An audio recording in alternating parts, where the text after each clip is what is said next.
मैं हूं हसन फरीद, आपका फिजिक्स टीचर। आज हम चैप्टर नंबर 2 की एक्सरसाइज के शॉर्ट क्वेश्चंस जो है वो करेंगे। तो आइए स्टार्ट करते हैं आज का लेक्चर। तो स्टूडेंट्स जरा देखते हैं क्वेश्चन नंबर 2.7। स्टेटमेंट आप लोगों के सामने लिखी है, दो वेक्टर्स हैं, उनका रिजल्टेंट जीरो या नल वेक्टर है। What can you say about the components of a vector? तो इस वेक्टर के कंपोनेंट्स के बारे में आप क्या कहेंगे? अगेन पहले तो आप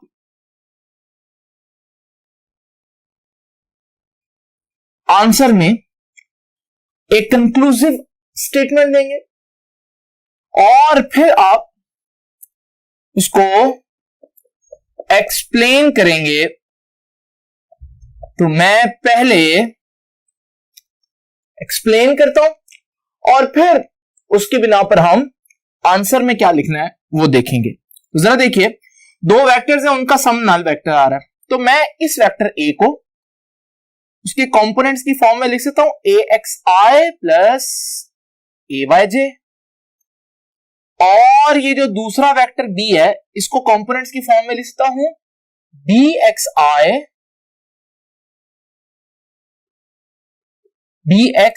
प्लस बी वाई जे।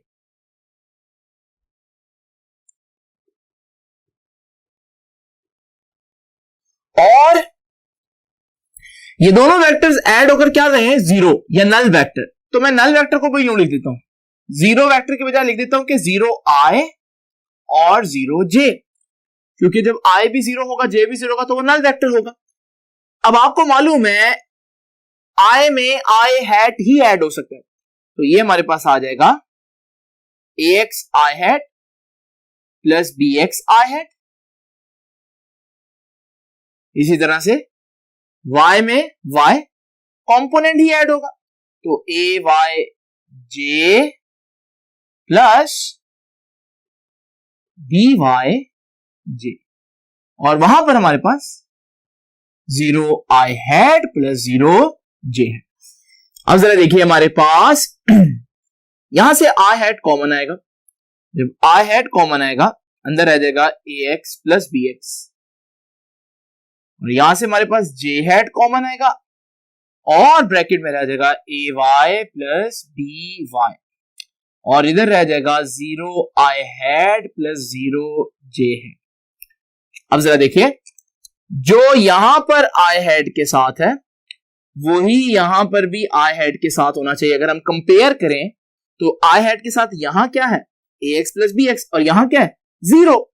तो मैं बाय कंपेयरिंग कह सकता हूं, दोनों साइडों को कंपेयर करूं मैं, तो यहां क्या बचा जी? यहां बचा ए एक्स प्लस बी एक्स, और दूसरी साइड पर आई हैट के साथ क्या है? जीरो। और इसी तरह यहां पर जब मैं y को कंपेयर करूंगा तो मैं कहूंगा ए वाई, जो j के साथ इधर है, ए वाई प्लस बी वाई है, और वहां j के साथ क्या है? जीरो है।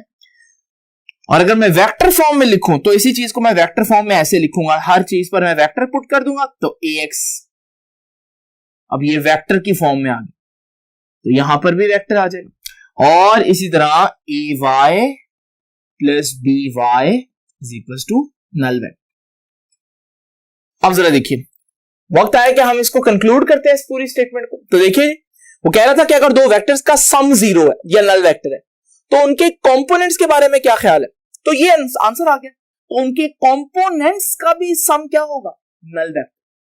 तो यानी कि अगर दो वेक्टर्स का सम नल वेक्टर है तो उसके एक्स कंपोनेंट्स का सम भी नल वेक्टर होगा और उसके वाई कंपोनेंट्स का सम भी नल वेक्टर होगा। जो आंसर लिखना है वो मैं आपको बता देता हूं। If a plus B is equal to zero, then sum of respective components, respective component मतलब x का x के साथ सम, y कंपोनेंट का y कंपोनेंट के साथ सम, then sum of respective components is also, वो भी क्या होगा? a null vector। जिस तरह से वेक्टर्स का सम जीरो, इस तरह से उनके सम वेक्टर्स का जो कंपोनेंट्स है उनका सम भी नल वेक्टर होगा। अब जरा देखते हैं 2.8 क्वेश्चन।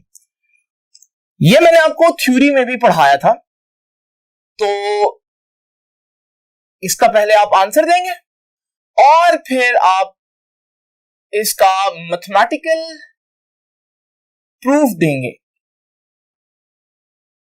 आप बताएंगे कि मैंने ये बात क्यों की है। तो जरा देखते हैं जी। सबसे पहले तो क्वेश्चन को पढ़ते हैं।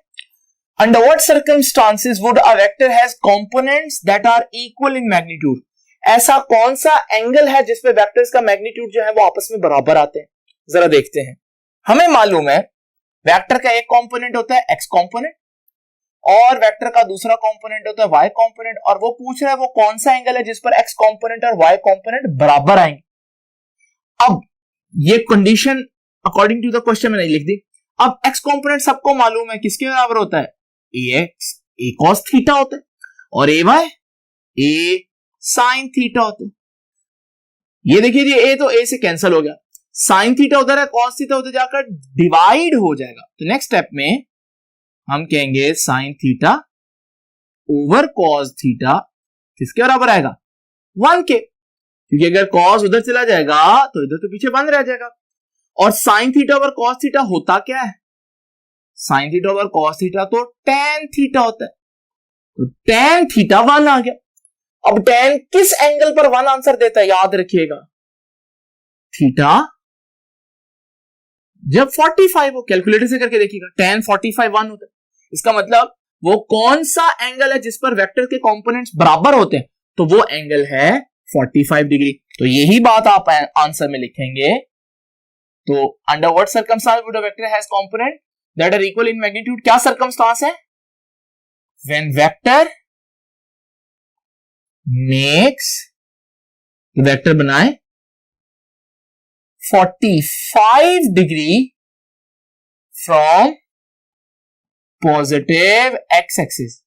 जब वेक्टर पॉजिटिव एक्स एक्सिस से क्या एंगल बनाए, 45 डिग्री बनाए, उस वक्त हम कहेंगे कि x कंपोनेंट जितना आएगा y कंपोनेंट भी उतना ही आएगा। रीजन क्या है, x कंपोनेंट में cos आ रहा है और y कंपोनेंट में sin आ रहा है, और 45 पर जितना sin की वैल्यू होती है उतनी ही cos की वैल्यू होती है। अब जरा देखिए जी क्वेश्चन नंबर 2.9 कहता है, is it possible to add a vector quantity into a scalar quantity, क्या एक वेक्टर को एक स्केलर में ऐड किया जा सकता है। आपसे पूछ रहा है तो यस और नो में आंसर होगा। तो सबसे पहले तो आप आंसर देंगे यस और नो में, और फिर डेफिनेटली आपको अपने आंसर को जस्टिफाई भी करना पड़ेगा कि मेरा आंसर यस और नो में से अगर यस है तो क्यों है, अगर नो है तो क्यों है। तो जरा देखते हैं। पहले मैं आपको एक्सप्लेनेशन समझाता हूं। वेक्टर क्वांटिटी और स्केलर क्वांटिटी दो different types of physical quantities है। एक के लिए डायरेक्शन चाहिए होती है, दूसरे की डायरेक्शन नहीं चाहिए, तो इनको हम ऐड नहीं कर सकते क्योंकि ये दो different types of physical quantities हैं। तो पहली रीजन आपने क्या देने, two different physical quantities. Scalars और वेक्टर्स जो हैं वो डिफरेंट फिजिकल क्वांटिटीज है, एक के लिए डायरेक्शन चाहिए होती है, एक के लिए नहीं चाहिए। दूसरा आर्ग्यूमेंट आप क्या कहेंगे, आप कहेंगे वेक्टर्स को वेक्टर्स में ऐड किया जाता है, और वो किसके जरिए, वेक्टर्स आर एडेड, किस मेथड से ऐड करना सीखा था हमने वेक्टर्स को, हेड टू टेल रूल। तो वेक्टर्स को ऐड किया जाता है by head to tail rule, जबकि स्केलर्स को स्केलर्स में ऐड किया जाता है, स्केलर्स आर एडेड, किस तरीके से ऐड किया जाता है जी, बाय अरिथमेटिक रूल। तो स्केलर्स को ऐड करने के लिए रूल ही डिफरेंट है, अरिथमेटिक रूल है। ये अरिथमेटिक रूल क्या होता है, ये जो 3 + 5 8 होता है, 7 + 3 10 होता है, ये सिंपल अरिथमेटिक है। जबकि वेक्टर्स को ऐड करने के लिए उनको ड्रॉ करना पड़ता है, ग्राफिकल मेथड सीखा हम लोगों ने, हेड टू टेल रूल। तो फिर अगर आप वेक्टर को स्केलर में ऐड करेंगे तो फिर तो हम दोनों रूल्स को ब्लेंड तो नहीं कर सकते। इसका मतलब सिंपल आंसर ये हुआ कि हम वेक्टर को स्केलर में ऐड नहीं कर सकते। उसने बोला इज इट पॉसिबल, तो आप बोलेंगे no, it is not possible. और आगे आप पूरी स्टेटमेंट लिखेंगे सारा कि not possible to add a vector quantity into a scalar quantity. बिल्कुल मिलता जुलता question, very similar. 2.10 can you add 0 to a null vector? क्या आप 0 और नल वेक्टर को ऐड कर सकते हैं? Again your answer would be no. Same reason. अब एक्सप्लेनेशन को रीजन भी कह सकते. तो 0 क्या है? 0 एक डिजिट है, डिजिट स्केलर होते हैं. और वेक्टर, हमारे पास नल वेक्टर एक वेक्टर है. इसका मतलब 0 को नल वेक्टर में ऐड करना ऐसे ही है जैसे स्केलर को वेक्टर में ऐड करना, और स्केलर को वेक्टर में ऐड करना मुमकिन नहीं है. तो फिर यहां पर भी हम कहेंगे कि no, it is not possible. और आप पूरी स्टेटमेंट लिखेंगे क्या पॉसिबल नहीं है? Not possible to add 0 to a null vector. Reason अब मैं यहां लिख देता हूं, सेम एज इन क्वेश्चन 2.9. तो जो क्वेश्चन 2.9 की रीजंस थी कि वो डिफरेंट फिजिकल क्वांटिटी है, उनको स्केलर्स को अरिथमेटिक रूल से ऐड करते हैं, वेक्टर्स को हेड टू टेल रूल से. तो सेम रीजंस आप यहां देंगे और यही आपका 2.10 का जो है वो आंसर होगा. अब जरा देखते हैं 2.11 कहता है two vectors have unequal magnitudes, can their sum be 0? दो वेक्टर्स हैं, उनका मैग्नीट्यूड बराबर नहीं है. तो जरा देखिए, दो वेक्टर्स हैं, उनका मैग्नीट्यूड बराबर नहीं है. एग्जांपल, ये दो वेक्टर्स हैं, एक वेक्टर ये. आपको मालूम है अगर दो वेक्टर इस तरह से हैं और मैं एक वेक्टर जो ऊपर वाला उसको ए कह देता हूं, इसको बी कह देता हूं. आपको पता है वेक्टर्स का मिनिमम आंसर कब आता है? जब उनको ऑपोजिट जोड़े. जैसे यहां पर हमारे ऑपोजिट 180 डिग्री पर है. इस सूरत में जब मैं इनको हेड टू टेल रूल से जोड़ूंगा तो आपको पता है कि जब 180 डिग्री हो तो हम सिंपल सब्ट्रैक्ट कर सकते हैं. अगर इसका मैग्नीट्यूड सपोज करो 10 है, इसका मैग्नीट्यूड सपोज करो लाइक 6 है, तो अगर मैं इनको सब्ट्रैक्ट करूं तो 10 - 6, क्या आंसर हमारे पास 0 आएगा? कभी भी नहीं होगा. इसका मतलब दो वेक्टर्स का सम 0 जब आ सकता है जब उनके मैग्नीट्यूड सेम हो. तो अनइक्वल मैग्नीट्यूड्स में क्या वो एक दूसरे को कैंसिल कर सकते हैं? कभी भी नहीं कर सकते. तो इसका मतलब हम कहेंगे कि आंसर पहले यस और नो में. उसने बोला कैन देयर सम बी 0, तो आप कहेंगे no,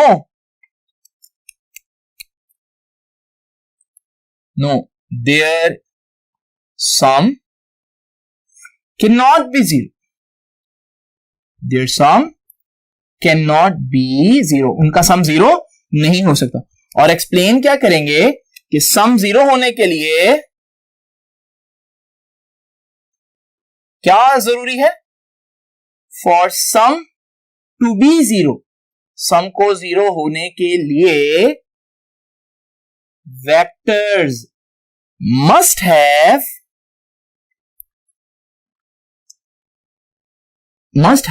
equal magnitude and opposite direction. Equal magnitude and opposite direction. तो अगर हमारे पास आप चाहते हैं कि उनका सम 0 है, तो फिर ना सिर्फ वेक्टर्स की ऑपोजिट डायरेक्शन हो बल्कि मैग्नीट्यूड भी बराबर होना चाहिए. इस केस में इन दोनों वेक्टर्स का सम कितना होगा? 0 होगा. तो ये हमारे पास इसका आंसर होगा कि नहीं, ऐसा मुमकिन नहीं है. तो ये है हमारे पास क्वेश्चन नंबर 2.11.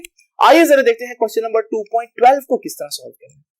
आइए स्टूडेंट जरा देखते हैं क्वेश्चन नंबर 2.12. स्टेटमेंट आपके सामने लिखी है, show that the sum and difference of two perpendicular vectors of equal length are also perpendicular and of same length. एक स्टेटमेंट के अंदर बहुत सी इंफॉर्मेशन है. तो सबसे पहले इसमें इंपॉर्टेंट है ये डायग्राम बनाना. वो सारी चीज जो ये अल्फाजों में बयान कर रहा है उसको मैं डायग्राम की सूरत में आपको लिख सकता हूं. तो दो परपेंडिकुलर वेक्टर्स हैं इक्वल लेंथ के. देखिए जी, हमारे पास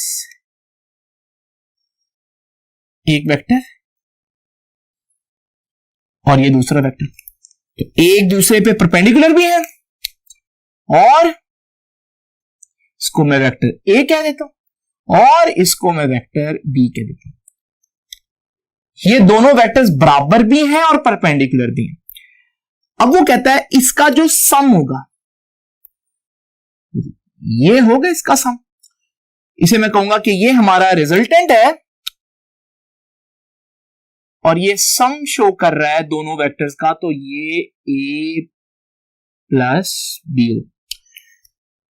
और फिर वो कहते हैं डिफरेंस ऑफ टू परपेंडिकुलर, इन्हीं का डिफरेंस भी बनाना है। आपको पता है डिफरेंस बताने के लिए हम दूसरे वेक्टर को रिवर्स करके ऐड करते हैं, तो ये हम लोगों ने वेक्टर की सब्ट्रैक्शन में पढ़ा था। आप b को रिवर्स कर दें, जब b रिवर्स होगा तो एग्जैक्ट ऑपोजिट साइड पे आ जाए।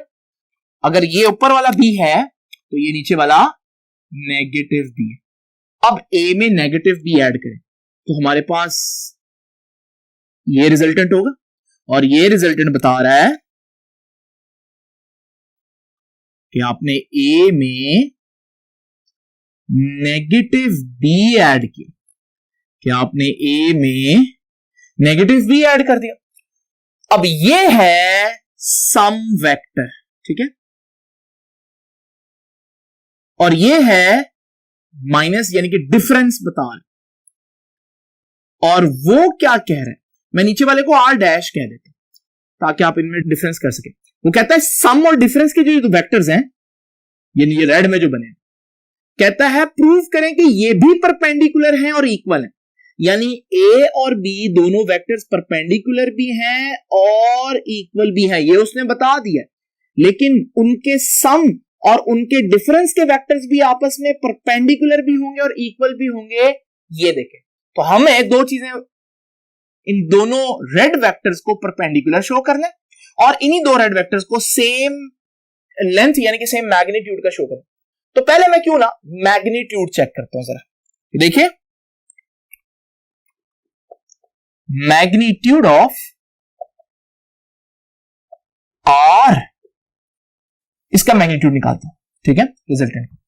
तो मैग्नीट्यूड का फॉर्मूला तो आप सबको मालूम है, कैसे निकालेंगे मैग्नीट्यूड जी? मैग्नीट्यूड निकालेंगे अंडर रूट एक्स कॉम्पोनेंट का स्क्वायर, इसका एक्स कॉम्पोनेंट ये बन रहा है, प्लस वाई कॉम्पोनेंट का स्क्वायर, वाई कॉम्पोनेंट तो बी बन रहा है, ये आ गया जी इसका मैग्नीट्यूड। इसे मैं ए नंबर 1 कह देता हूं। अब जरा निकालते हैं मैग्नीट्यूड आर डैश का। हमें मालूम है मैग्नीट्यूड ऑफ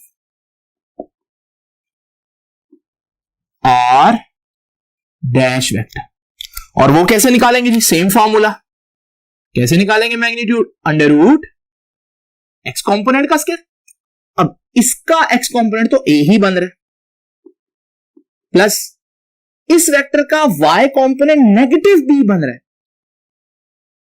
अब जरा देखिए, लेकिन आपको मालूम है नेगेटिव बी का स्क्वायर कितना आता है?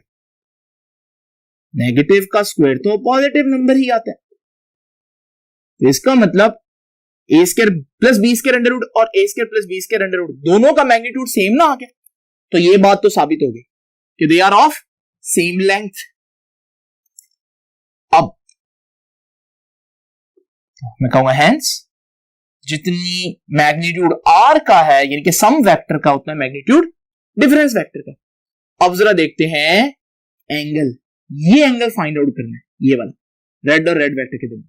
पहले जरा मैं यहां पर कुछ वैल्यूज लिख देता हूं, कुछ अल्फाबेट्स लिख देता हूं ताकि हम उसको इजीली कैलकुलेट कर सकें। तो ये है हमारे पास, ये मैंने इनको आर्बिट्रेरीली फर्जी नाम दे दिया, आप कोई भी नाम दे सकते हैं। जरा देखें, पहले ये वाला एंगल निकालते हैं, दिस वन। ये एंगल क्या है? LOM। अब जरा देखिए, एज हमें मालूम है ये दोनों तो बराबर हैं, ये तो क्वेश्चन में उसने बोला ए और बी का मैग्नीट्यूड सेम है, तो मैं कहूंगा as A is equal to B, जितना ए का मैग्नीट्यूड है उतना ही बी का मैग्नीट्यूड। और अगर ये दोनों कंपोनेंट्स बराबर हो, आपको याद है किस एंगल पर ये दोनों कंपोनेंट्स बराबर होते हैं? 45 डिग्री पर। जो सिंपल लॉजिक है कि ये दोनों कंपोनेंट्स बराबर जब आएंगे जब 45 डिग्री होगा। तो इसका मतलब if A is equal to B magnitude, तो फिर ये जो एंगल बन रहा है LOM, this angle, this one, then angle m कितना होगा 45 डिग्री। इसी तरह आप कहेंगे सिमिलरली MON कितना एंगल होगा MON, तो ये भी दोनों मैग्नीट्यूड सेम है, A और नेगेटिव B में मैग्नीट्यूड में तो सेम होंगे, तो ये एंगल भी कितना आएगा जी 45 डिग्री आएगा। तो फिर एंगल MNOM भी कितना आएगा 45 डिग्री। अब हमें एंगल निकालना है किसके दरमियान, दोनों रेड वेक्टर्स के दरमियान, यानी कि सम और डिफरेंस के वेक्टर के दरमियान। तो मैं दोनों को ऐड कर दूंगा तो आ जाएगा ये वेक्टर, ये एंगल LON फाइंड आउट करना। तो एंगल LON किसके बराबर आएगा, एंगल LOM ऊपर वाला एंगल, और उसमें ऐड कर दूंगा एंगल LNOM, और जब ये दोनों एंगल्स तो 45 है, तो जब मैं ऐड करूंगा तो आंसर कितना आएगा 90 डिग्री। इसका मतलब ये दोनों वेक्टर्स भी एक दूसरे पर क्या हुए परपेंडिकुलर, तो परपेंडिकुलर भी प्रूव हो गया, और सेम लेंथ तो मैंने पहले ही प्रूव कर दिया था। तो आप इसका कंक्लूजन क्या लिखेंगे, आप इसका कंक्लूजन लिखेंगे कि हेंस, और आगे सारी स्टेटमेंट ये लिखेंगे, hence then if sum and difference of two perpendicular vectors of equal length are also perpendicular and of same length। तो ये सारी स्टेटमेंट आप इसी के साथ आगे लिख देंगे रिजल्ट के तौर पर। आइए जरा देखते हैं next question. So we have question number 2.13, कहता है how would the two vectors of same magnitude, लो जी इंपॉर्टेंट बात क्या है, दो वेक्टर्स हैं सेम मैग्नीट्यूड के, उनको कैसे जोड़ा जाए, how they have to be oriented if they were to be combined to give a zero resultant, give a resultant equal to a vector of same magnitude। आसान अल्फाज में कहते हैं दो वेक्टर्स हैं सेम मैग्नीट्यूड के, मैं उनको कैसे किस एंगल पर जोड़ूं कि हमारे पास जो रिजल्टेंट आए वो भी उन्हीं जितना आए। जरा देखते हैं इसको।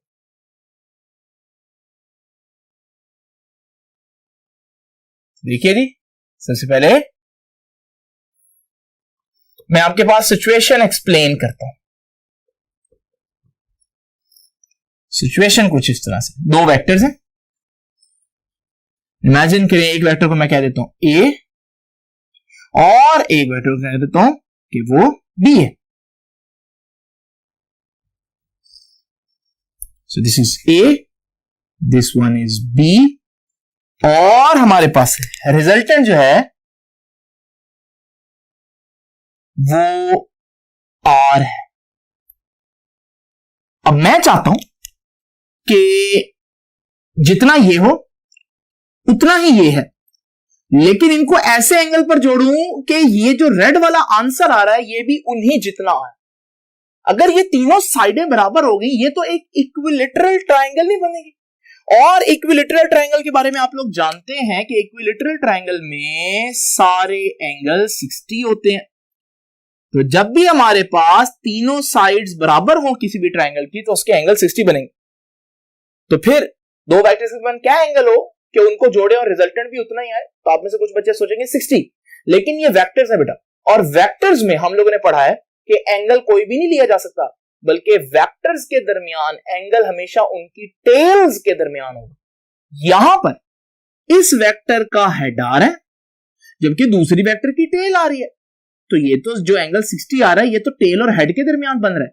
इसका मतलब अगर आप सही एंगल देखना चाहते हैं, आप ये जो ए वेक्टर इसको थोड़ा सा आगे ले जाओ, जरा इमेजिन करो ऐसे। जब आप इसको थोड़ा सा आगे ले जाओगे, अब ये वेक्टर ए इधर आ गया। अब आप जरा इमेजिन करें, अगर ये एंगल देखें, ये वो एंगल है जिसका वो पूछ रहा है, क्योंकि ये टेल और टेल के दरमियान बन रहा है एंगल।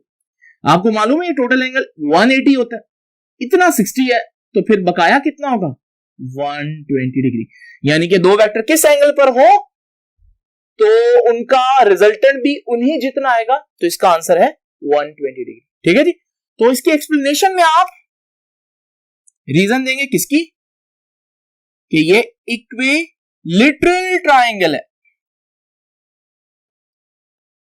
जिसकी तीनों साइडें बराबर होती, और तो आप इसका आंसर क्या लिखेंगे कि हमारे पास एट व्हाट एंगल, तो आप लिखेंगे at theta is equal to 120 degree. तो अगर एंगल 120 डिग्री हो दो वेक्टर्स के दरमियान, दो वेक्टर्स की टेल्स के दरमियान, तो फिर हम जब उनको ऐड करेंगे तो उनका रिजल्टेंट उतना ही आएगा जितना उनका खुद का मैग्नीट्यूड है। तो इक्विलैटरल ट्रायंगल की पूरी रीजन में आपने इसको जरा थोड़ा सा ज्यादा एक्सप्लेन करना, ठीक है जी। अब जरा देखते हैं हम 2.14 क्वेश्चन। तो नेक्स्ट क्वेश्चन है हमारे पास 2.14। 2.14 कहता है the two vectors to be combined have magnitude 60 newton and 35 newton. दो वेक्टर्स हैं जिनको हम जोड़ रहे हैं और 60 न्यूटन और 35 न्यूटन उनके मैग्नीट्यूड्स हैं। कहता है इनमें से कौन सा उसका सम होगा। इन तीन में से दो आंसर गलत है और कहता है एक ही आंसर करेक्ट क्यों है। आपको मालूम है जब भी हम दो वेक्टर्स को ऐड करते हैं उनका मैक्सिमम आंसर कब आता है, जब वो एक दूसरे की डायरेक्शन में हो, पैरेलल हो। और कितना आता है, जितना उनका सम होता है। तो अगर इन दोनों का मैक्सिमम रिजल्टेंट देखूं तो मैक्सिमम रिजल्टेंट कितना बनेगा, 60 प्लस 35 जितना उनका सम है। और 60 प्लस 35 कितना होता है, 95। यानी मैक्सिमम रिजल्टेंट कितना आया, 95 न्यूटन। क्या 95 न्यूटन से आंसर ज्यादा हो सकता है, नहीं है। तो मैक्सिमम रिजल्टेंट है, इससे ज्यादा आंसर तो हो ही नहीं सकता। तो फिर ये जो 100 न्यूटन है ये तो फिर मुमकिन ही नहीं होगा, क्योंकि ये तो 95 मैक्सिमम आंसर से भी ज्यादा है। तो यहां से हम 100 न्यूटन को क्या कर देंगे, रूल आउट कर देंगे, इस ऑप्शन को निकाल देंगे, ठीक है जी। अब जरा देखते हैं मिनिमम रिजल्टेंट कब आता है दो वेक्टर्स का। मिनिमम रिजल्टेंट आता है जब वो एक दूसरे के बिल्कुल ऑपोजिट होते हैं। और कितना आता है, जितना उनका डिफरेंस होता है। तो माइनस करके देखते जरा, 60 माइनस 30, ये मिनिमम आंसर आएगा इन दो वेक्टर्स का जब एक दूसरे के ऑपोजिट होंगे। 60 माइनस 35 कितना आता है, 25 न्यूटन। यानी कि दो वेक्टर्स का मिनिमम आंसर कितना है, 25 न्यूटन। और इससे कम आंसर नहीं हो सकता। तो फिर आंसर 20 न्यूटन तो हो ही नहीं सकता, क्योंकि वो तो मिनिमम से भी कम है। तो इसका मतलब यहां पर 25 न्यूटन वाला आंसर भी क्या हो गया, रूल आउट, निकल गया। तो फिर हमारा जो आंसर है वो 95 से 25 न्यूटन के दरमियान में कहीं होगा। ना इससे बड़ा हो सकता है 95 से, ना 25 से कम हो सकता है। और 95 और 25 के दरमियान एक ही आंसर है। तो फिर यही हमारा पॉसिबल आंसर है। तो ये था हमारे पास क्वेश्चन नंबर 2.14। अब जरा देखते हैं मजीद क्वेश्चंस।